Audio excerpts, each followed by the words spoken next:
our promise is that we're going to be looking at ascension teachings and light body empowerment of Akhenaten and Nefertiti, Jesus and Mary Magdalene, Padmasambhava, who is known as the second Buddha, and Yesha Shogyal, his female Buddha, as well as St. Francis and Clare of Assisi. Francis was known as the second Christ, and Clare, second Magdalene as well.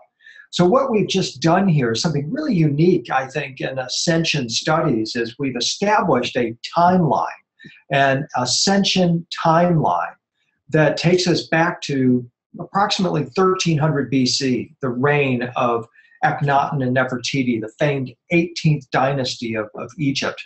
And we're going to carry that forward then up until the time of Jesus and Mary Magdalene. What we're going to appreciate along the way is that Akhenaten and Nefertiti met tremendous resistance when they launched their religious revolution in ancient Egypt.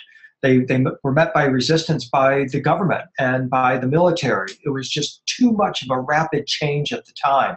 And so actually, as we'll see, the Egyptian authorities went to great lengths to erase all references to the existence of Akhenaten, Nefertiti, and Akhenaten's son, Tutankhamun.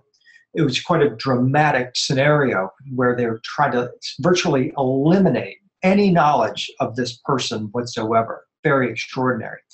Then what we find is that the Essenes come along approximately 1,000 years later, and it is thought reacquired some of the teachings of Akhenaten and Nefertiti. It's controversial, but there's a lot of evidence to support this linkage, that they retrieved this lost ancient Egyptian mystery school teaching about ascension given by Akhenaten and Nefertiti.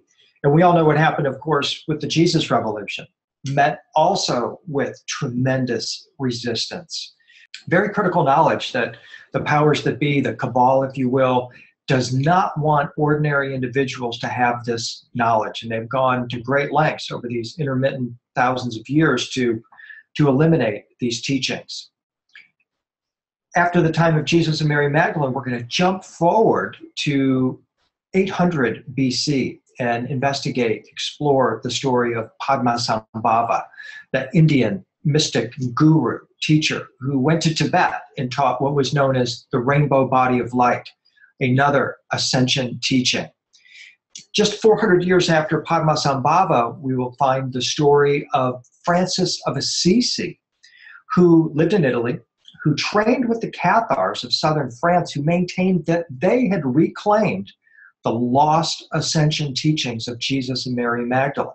So there's our reference point going back to Jesus and Mary Magdalene and also connecting once again with Akhenaten and Nefertiti.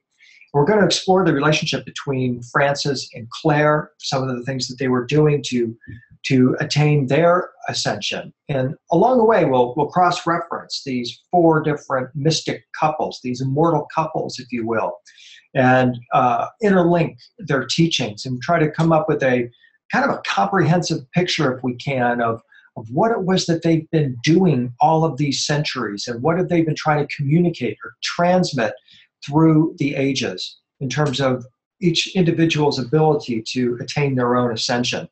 So that's our goal. That's what we're looking to do. And I ask the question here, are you ready to experience an intimate connectivity to your enlightened self? Because that's what these teachers offered to us, ultimately. That's what their story is about. It's about uniting the inner male and female within us and connecting with the divine child that is the offspring of our inner male and female. That divine child is our higher self, our awakened self, our enlightened self. And that is something we're going to see over and over again in some of the art that we examined today.